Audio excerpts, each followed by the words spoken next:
یہ جو روزہ رکھتے ہیں جی تو یہ روزہ تو سب جانتے ہیں کہ پہلے تو اتنا تھا کہ اگر افطار کے بعد آپ کو اونگ آ گئی تو اگلا روزہ شروع ہو گیا. تو یہ صحابہ اکرام کی تکلیف کو اللہ تبارک و تعالیٰ نے محسوس کیا اور اس کو پھر نرمی میں تبدیل کر دیا اور امت کے لیے راستہ کھل گیا. امت کے لیے راستہ کھل گیا. میں ویسے ایک بات سوچتا رہتا ہوں، یہ ضمناً بیچ میں آ گئی. قرآن مجید تو یہی کہتا ہے کہ جو سفر کر رہا ہے، سفر میں جائے تو اس کے لیے روزے کی رخصت ہے، اور یہ آج بھی ہے.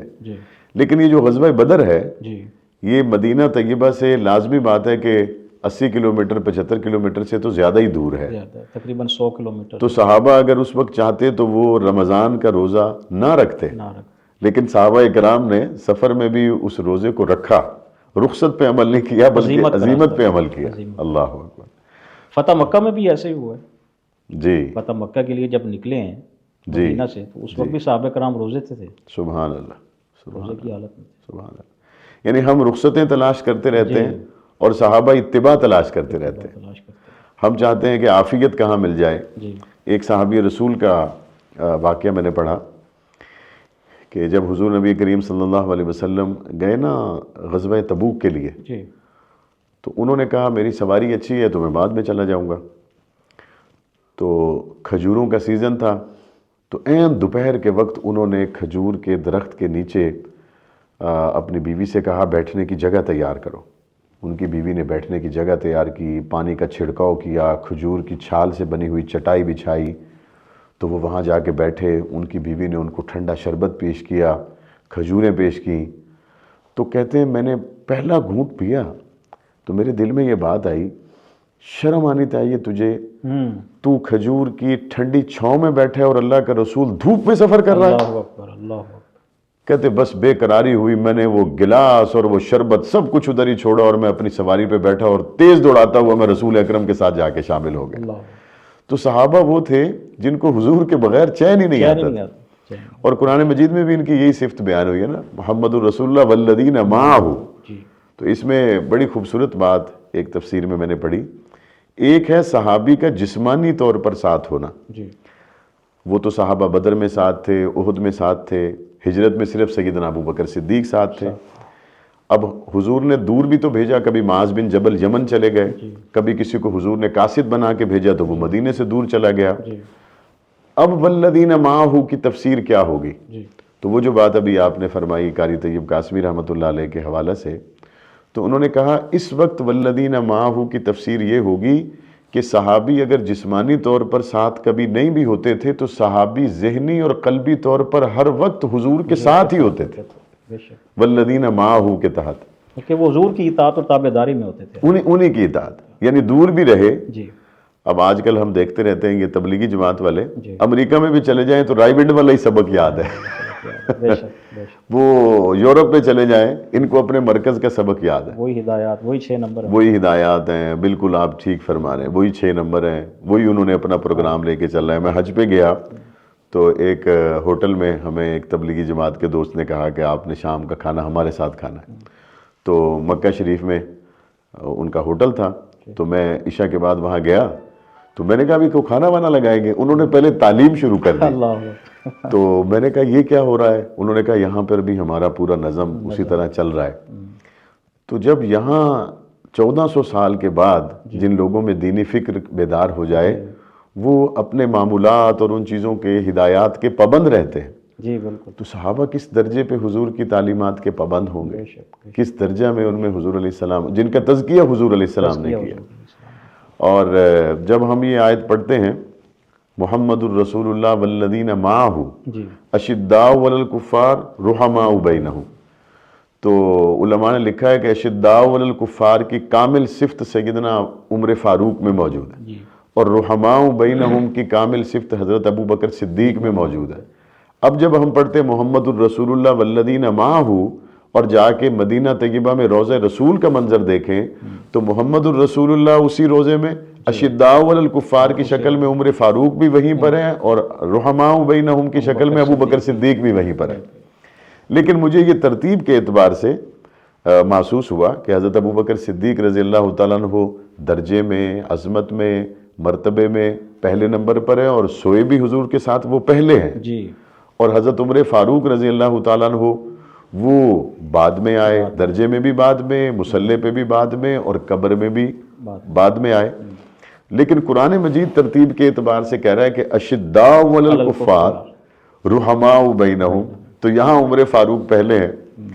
تو پھر مجھے ایک بات ذہن میں آئی کہ اصل میں حضرت ابو بکر صدیق رضی اللہ تعالیٰ عنہ کی جو امامت ہے اس کے پیچھے کوئی شیطان آ ہی نہیں سکتا, چونکہ ابو بکر کے نمازیوں میں ایک کا نام عمر ہے. سبحان اللہ, سبحان اللہ.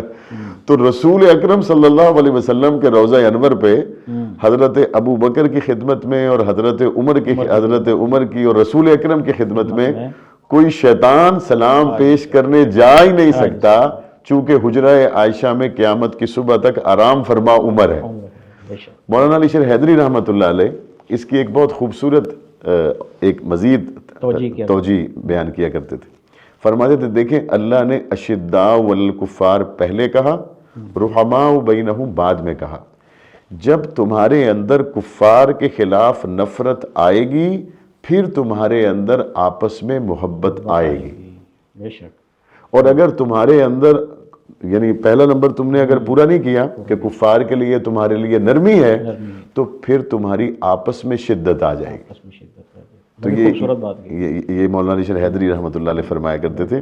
تو نمبر جو ہے یہ بڑا اہم ہے کہ پہلے نمبر پہ آپ کے اندر کفار کے لیے شدت ہونی چاہیے.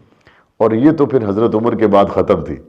یعنی جب ان کے پاس وہ ایک منافق آیا اور اس نے کہا کہ میں نے آپ کو پنچایت سنانی ہے اپنی, اور یہودی نے اس وقت کہا کہ جی آپ سن لیں کوئی بات نہیں, لیکن حضور کے پاس یہ گیا تھا, انہوں نے فیصلہ میرے حق میں کیا تھا. تو حضرت عمر گھر گئے اور تلوار لے کے آیا اور اس منافق کی گردن اتار دی. فرمایا جو رسول اکرم کے فیصلے کو نہیں مانتا عمر کا اس کے لیے پھر یہی فیصلہ ہے. اور ویسے بھی حضرت عمر کی شخصیت میں نا بڑا عجیب روب دبدبہ اللہ تعالیٰ نے رکھا تھا. مولانا شبلی نعمانی نے الفاروق میں یہ بات لکھی ہے. ایک دفعہ حضرت عمر جا رہے تھے مدینہ کی کسی گلی میں, تو اپنے خیالات میں, تو پیچھے سے چند صحابہ کرام بھی جا رہے تھے, تو اچانک ان کو کوئی کام یاد آیا حضرت عمر فاروق کو. تو پیچھے جانے کے لیے اچانک وہ پلٹے, تو صحابہ پہ ایسا کوئی روب طاری ہوا کہ صحابہ گر گئے. اللہ اکبر. کہ شاید کوئی حضرت عمر ہمارے بارے میں کوئی فیصلہ کرنے والے ہیں یا ہمیں کوئی بات کرنے والے ہیں. یعنی اتنا روب اور اتنا دبدبہ اللہ نے ان کی شخصیت میں رکھا. اللہ اکبر. اچھا این اسی وقت میں ان کی شان کا ایک دوسرا پہلو بھی بڑا عجیب ہے. یعنی ایک طرف یہ ہے اور دوسری طرف وہ ہے وہ جو مدینہ طیبہ میں ایک بار گزرے اور کوئی آدمی گھر میں گا رہا تھا اور شاید شراب کے نشے میں تھا. تو حضرت عمر فاروق رضی اللہ تعالیٰ نے اس کو کہا یہ تم کیا کر رہے ہو؟ انہوں نے کہا یہ تمہیں بعد میں بتاؤں گا کیا کر رہا ہوں. تمہیں کس نے اجازت دی کہ تم میری ٹو لگاؤ اور میرے گھر میں آؤ؟ کہتے ہیں یہ بات کہنے کی دیر تھی اور حضرت عمر رضی اللہ تعالیٰ عنہ ٹھٹک گئے. یعنی آپ دیکھیں کہ جب ایک بات سامنے سے آئی ہے اور اس بندے کے سامنے سے نہیں آئی جو آپ کے پیر صاحب ہیں, آپ کے استاد ہیں, آپ کے قابل احترام ہیں, اس بندے کے سامنے آئی ہے جو اس وقت دیکھا جائے تو پروف ہو گیا ہے کہ وہ مجرم ہے. اس مجرم کی طرف سے بھی یہ بات آئی کہ تمہیں ٹو لگانے کا کس نے کہا ہے, میری پرمیشن کے بغیر آپ میرے گھر میں کیسے آ گئے. اور اسی طرح ایک دوسرا واقعہ جب حضرت علی رضی اللہ تعالیٰ عنہ نے ایک فیصلے کے بارے میں ان سے کہا کہ ابھی اس کے پیٹ میں ایک بے گناہ بچہ ہے جس عورت پہ حد واجب ہو گئی تھی, تو جب یہ بچہ جن دے گی پھر اس پہ حد لگائیں تاکہ وہ ایک معصوم جان ضائع نہ ہو جائے. تو حضرت عمر رضی اللہ تعالیٰ نے کیا کہا کہ اگر علی نہ ہوتا تو عمر ہلاک ہو جاتا. یعنی وجاہت اور ایک پرعظمت اور عظیم الشان شخص, یعنی جس کا تورات و انجیل میں تذکرہ ہو, جس کی رائے اللہ کا قرآن بن کے آ جائے, اس کا لیول کیا ہوگا. اور عین اسی وقت میں نبی کریم صلی اللہ علیہ وسلم کی نسبت کا یہ خوبصورت اثر ان میں موجود ہے کہ جب سامنے سے کوئی بات اللہ کے دین کی آئی ہے تو انہوں نے وہی سرنڈر کیا. اللہ الباقی من کل فانی